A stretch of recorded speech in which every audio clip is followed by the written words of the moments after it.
Bonjour et bienvenue sur cette nouvelle émission, c'est BuzzWeb. Aujourd'hui, pour bien débuter cette émission, nous allons parler des voyages qu'on va faire bientôt et des voyages qu'on a déjà fait qui nous ont marqués. Donc on va commencer par les présentations. Nous avons Jugali, Exactement. Ultimate Striker 31 alias Jaloux 31 et moi, Mouloud Kefta. Alors, est-ce que quelqu'un déjà a quelque chose à nous partager d'un voyage qui lui a marqué ou... Moi, j'aimerais bien commencer. Je vais vous parler de l'Italie. Alors, c'est un pays qui est en Europe, qui est un peu au sud-est de la France. D'accord. Donc, ce pays, ce qui est bien quand on y va, c'est que déjà, ils ont une très grosse religion chrétienne. Ils sont très christianisés, quoi. Voilà, c'est ça. Ils sont très religieux. Exactement. En plus, il y a le pape là-bas, quoi. Oui, Au Vatican. on sait aussi que dans l'Italie, il y a le Vatican, exactement, avec le pape et plein de choses religieuses. Vatican, qui, on va le rappeler, est le pays le plus petit au monde. Exactement. Et ensuite, l'Italie, moi je trouve que c'est bien aller visiter. C'est un pays qui est assez grand. Il y a beaucoup de choses à visiter. Il y a des villes, elles sont magnifiques. Les paysages, ils sont magnifiques. C'est facile d'apprendre l'italien, surtout si on parle déjà français. Et donc, et après, sinon, c'est tout. L'Italie, c'est un très bon pays que je peux vous conseiller à aller visiter au moins une fois dans votre vie. Toi, t'es allé à quelle ville? Enfin, dans quelle Moi, ville? je suis allée dans Florence, à Rome. Et en plus, D'accord. c'était l'année dernière, non? Oui, je suis allée l'année dernière. Je suis allée à Florence, où on avait loué une grande maison. On avait aussi été à Rome pendant 2 nuits avec la Frescarossa. Qu'est-ce que c'est? C'est un train, c'est le train italien. D'accord.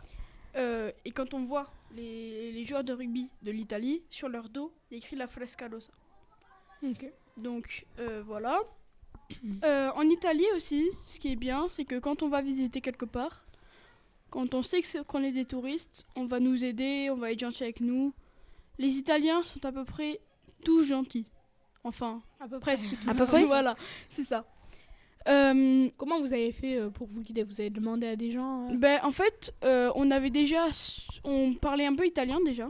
Ah oui. Donc, ce qui est bien, c'est que vu que moi j'ai un peu appris l'italien avec Duolingo et tout, on a réussi à parler. Ensuite, on prenait beaucoup le bus pour y aller, pour aller dans la ville, pour faire des choses et tout. Et ce qui est bien aussi, c'est qu'on peut demander à des gens quand on veut aller quelque part et qu'on ne sait pas comment y aller. Ils parlent un peu français là-bas ou c'est, Non, ils parlent italien italien du coup, mais il y en a quelques-uns qui parlent français, vu qu'il y a beaucoup de touristes en fait, Ouais, d'accord. quand ils y vont. Vu que, donc ils apprennent la langue un petit peu. ouais, voilà, c'est ça. Et du coup, ils savent un peu, ils connaissent un peu des choses. Et moi, je connais quelque chose du coup dit de l'Italie, comment on parle un peu italien. D'accord. J'ai appris quelques petits mots. Et sinon, voilà, c'est tout. Et as-tu un voyage bientôt que tu vas faire? Ah oui, j'aimerais partir en Nouvelle-Zélande. Pourquoi normalement, Tu aimerais ou tu iras? Normalement, je vais y aller, mais c'est pas encore prêt. Mais À la normalement, fin on des va vacances bientôt y aller. scolaires? Normalement, Les grandes vacances vacances, on d'été peut y aller, oui. Vous allez faire quoi là-bas?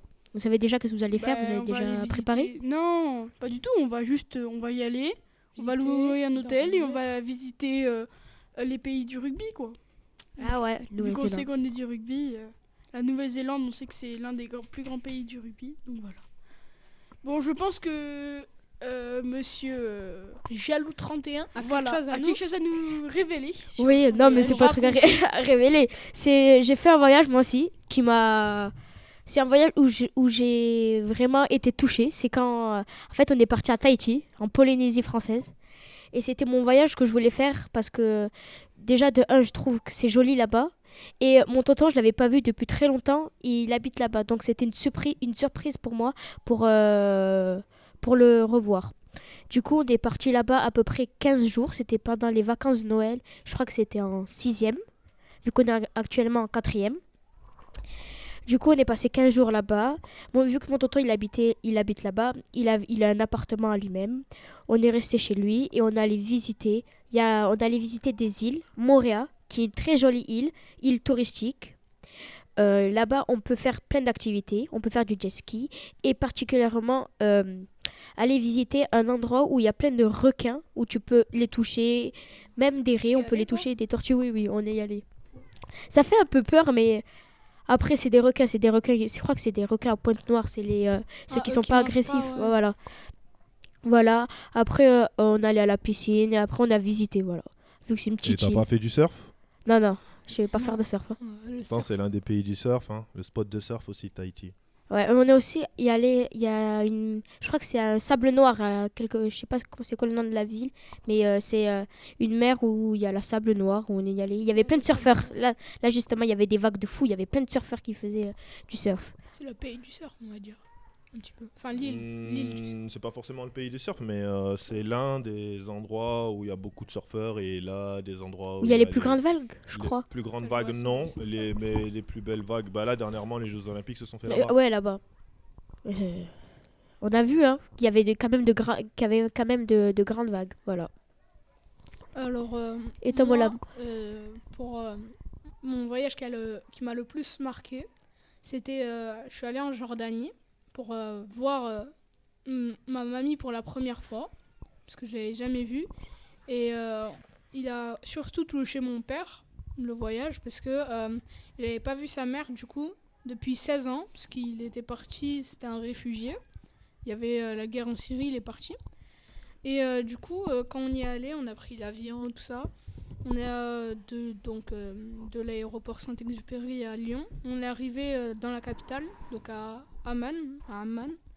Et on a fait 1 heure, je crois, de route pour aller dans une maison. Elle était très belle. C'était une énorme maison. On dirait que c'était, comment dire, un manoir. Voilà. C'est la maison où ta mamie où elle Non, vivait? c'était pas la maison où elle vivait, parce qu'elle était venue de Syrie pour aller en Jordanie. Ah, d'accord. En fait, vous vous êtes rejoints ici Ouais, pour vous. dans un point. D'accord. Du coup, on a dormi 2 nuits, je crois, dans cette maison. Ensuite, on est parti dans un endroit assez pauvre. C'est une ville qui s'appelle... désolé, j'ai oublié comment elle s'appelle. Mais en fait, là-bas, c'est comme... On va pas dire un bidonville, parce que... Voilà, quoi, mais... Il y a les maisons, en fait, c'est des petits... Du métal fin. C'est juste les murs, c'est du métal. En fait, D'accord. c'est un peu. Non, c'est comme la vraie vie, en gros. Ce que Ouais. les gens vivent vraiment. Ouais, en fait, c'est un peu les Comme pays. un bidon. C'est comme un peu les pays pauvres. Il faisait très sec là-bas, il faisait très Ouais. très chaud. Mhm. L'eau, C'est la sécheresse. ouais. T'es parti quand? Mais même là-bas, l'eau, on va pas dire ça, mais c'est quand même rare, hein, parce que en fait, quand on prenait de l'eau, elle était comme il faisait très chaud là-bas. Même si on prenait de l'eau froide, en même pas 30 minutes, elle devenait chaude. Ensuite, du coup, on est resté après 2-3 semaines là-bas, on va dire sans bouger. On est resté là-bas comme le bidonville, du coup. Dans le coin? Ouais, voilà. En plus, là-bas, ce qui est bien, c'est qu'il y a plein de marchés, de ça, il y a plein de marchands et tout ça. Il y a des gens, ils nous aidaient, parce que déjà, mon père, il est traducteur français-arabe, ça veut dire il sait déjà parler arabe couramment comme ma mère. Et moi aussi, je connaissais des petits mots. Bon, maintenant, je connais beaucoup plus. Et ben là-bas, on s'est guidé, tout ça. On a essayé de faire un petit peu de tour partout. On a vu des magasins, on va pas dire ça, mais qu'on retrouve pas en France. Ensuite, C'est pas un pays où aussi, quand on vous a acheté des choses, c'est moins cher qu'en France. si c'est moins cher, parce Voilà, que c'est ça. là-bas, c'est plus, comment dire. L'argent, il Ouais, coûte, il est- vu qu'ils ont pas assez d'argent pour payer beaucoup de choses, ben c'est moins cher, c'est ça. Ok. Et ouais, c'est ça du coup. Et comment dire. Ensuite, on est retourné, que j'ai vu ma mamie. Elle était contente de te voir, je pense. Hein. Ouais, ben, c'est la première fois qu'on s'est vu, quoi. Ensuite, du coup, mon père, il était en pleurs comme ma mère. Parce que ça fait 16 ans et ils l'ont pas vu, quoi. Et du coup, moi, je l'ai vu pour la première fois comme ma petite sœur. parce que en fait, il n'y a pas toute ma famille qui est allée. Ensuite, on est resté 3 semaines avec elle. Il y avait aussi la sœur de mon père, mais ils se voyaient certaines fois, la sœur de mon père et mon père, parce qu'ils sont, bon, on va pas dire elle est en France, mais elle est dans un pays en Europe. J'ai oublié comment. Du coup, passons. Ensuite, une fois qu'on a terminé, on allait prendre l'avion, on allait retourner donc à la capitale, Amman. Donc d'abord, on a pris un hôtel, on a dormi 2-3 nuits, on est allé dans plein de magasins, on est allé dans des restaurants, c'était vraiment trop bon. On est allé dans un restaurant, c'est le restaurant que j'ai le plus aimé, c'était un restaurant spécial, on va dire. Ils font que de la viande comme au barbecue et tout ça. D'accord. Et c'était vraiment trop bon pour pas cher. Et du coup, ensuite, on cherchait des avions, on en a trouvé un. Et vous êtes On rentrés. s'est arrêté en Turquie, à Ankara, la capitale. Et ensuite, on a repris un avion pour encore une escale à Istanbul. Et ensuite, j'ai repris un avion et on est arrivé à Marseille. Et ensuite, il y a mon oncle qui allait nous chercher Eh pour ben, nous ramener à Cugnot, enfin chez nous, quoi. tu notes combien sur 10 ton Ce voyage? 9, 9,5. Ah oui, Et toi, Jules? Moi, mon voyage d'Italie, vu que c'est un peu un pays que j'avais longtemps espéré y aller, je pense que je l'aurais noté 9 aussi. Et toi? Moi, 9 aussi, c'est pareil. Ok. C'est un pays que j'aimais bien beaucoup. Juste là, je vous fais une petite pause dans les voyages pour vous faire un petit quiz, un petit jeu sur. Je vais essayer de vous faire trouver un pays. Donc, En nous montrant le drapeau. non, il va falloir que vous le trouviez et je vais vous dire, vous demander des indices et je vais vous dire oui ou non. Est-ce que c'est simple, moi? Et est-ce que tu vas nous donner. C'est toi, tu vas nous donner les indices. Non, c'est peut-être que je vais vous aider au bout d'un moment, mais au début vous devez chercher. D'accord. Est-ce qu'on a le droit de te demander des questions, Oui, par c'est ça. exemple? Est-ce que c'est dans Oui, les oui. pays d'Europe? Oui, c'est ça. c'est ça. D'accord, ok. Ok. Donc on peut commencer là? Oui, c'est ça. Allez-y. Alors, est-ce que c'est dans un pays d'Asie? Non, ce n'est pas en Asie. C'est en Afrique. Non, En Europe? non. Aux États-Unis. Ben non du coup. En Amérique? Oui, C'est en Est-ce que Amérique. c'est en Amérique du Sud? oui. Mais c'est un pays, là, qu'on doit chercher? Est-ce que Oui, c'est le un Brésil? pays. Non, ce n'est pas le Brésil. L'Argentine. Est-ce que Non, ce n'est pas l'Argentine. le pays. J'allais dire le Pérou. Non. Le Bah, Chili. si, le Chili, Pérou. la Chili. Le Le Chili. Chili, non. Le Chili. Le Pérou. Exactement. C'est le Pérou que j'aimerais vous parler aujourd'hui. Le Pérou, c'est un pays d'Amérique du Sud. Elle couvre un peu une partie de la forêt amazonienne. C'est là que se trouve le Machu Picchu. Qu'est-ce que c'est? Il C'est y a c'est une l'une ré- des 7 merveilles du monde. Donc, c'est une merveille où en fait le Machu Picchu c'était en fait une sorte de ruine d'une ville qui a été créée il y a quelques Très longtemps. Très longtemps. voilà, il y a très longtemps. Mais et donc ce pays, ben, déjà que le Machu Picchu c'est un des emblèmes. Du coup le Machu Picchu c'est une ancienne cité inca située en altitude dans les Andes. Je sais pas si vous connaissez. La région qui entoure le Machu Picchu, ça englobe la vallée sacrée, c'est la vallée sacrée du Pérou. Du coup, c'est quoi Le Machu Picchu, dans ce qui englobe, du coup? ce qui englobe. Mais en fait, ce qui englobe le Machu Picchu, c'est en fait, le Pérou. En fait, le Machu Picchu, c'est un peu au milieu du Pérou. D'accord. C'est comme. Ouais, c'est le centre. Ouais, c'est un peu. En plus, c'est au-dessus d'une colline. Tu le vois de très loin. Quand t'as le soleil qui reflète dessus, c'est magnifique. On peut aller visiter là-bas? Oui, on peut aller visiter. Il y a des touristes. Il y a des touristes. Par contre, on n'a pas le droit de toucher vu que c'est encore en Moi, je pense que c'est en ancien. recherche. Parce qu'en fait. En recherche de quoi? En recherche d'informations. Parce que cette cité était tellement surdéveloppée que même nous, on ne saurait pas le récréer maintenant. On serait pas capable de le refaire? Ouais, il y a des choses on ne serait pas capable de créer un autre Machu Picchu. D'accord. En fait, je vais vous dire un truc. Les eaux, par exemple, l'eau de la pluie, vu que c'était dans une colline, ça pouvait descendre. Mais on voulait pas que ça descende dans les maisons.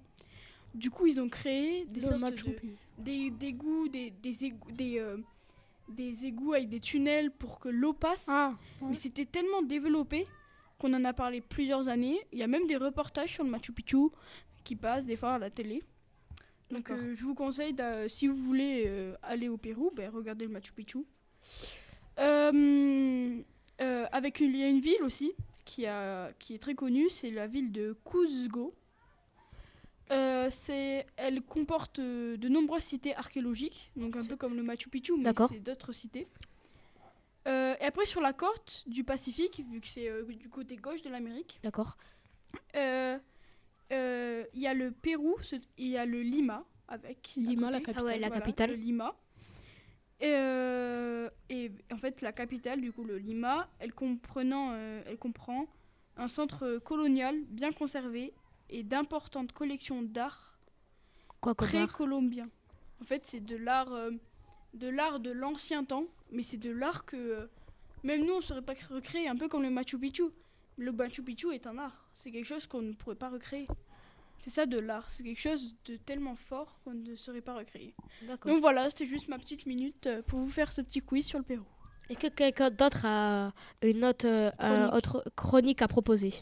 Oui, moi j'ai une chronique à proposer, je l'ai nommée la nostalgie du geek. Alors on va parler de nos moments de nostalgie, mais pas que moi, mais nous tous ici. On va parler de nos moments de nostalgie. Donc on va commencer. Est-ce que quelqu'un a un souvenir qu'il voudrait refaire?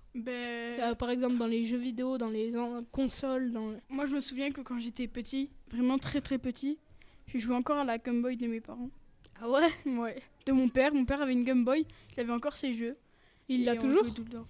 Elle marche plus, bien sûr, depuis le temps qu'il a. Ça doit faire cinquantaine d'années. Cinquantaine. Ouais, parce que c'était c'était à ses parents avant, et après c'était à lui. Ok. Yanis, as-tu un souvenir? Aux jeux vidéo? Jeux vidéo, console, tout confondu. Non, même pas.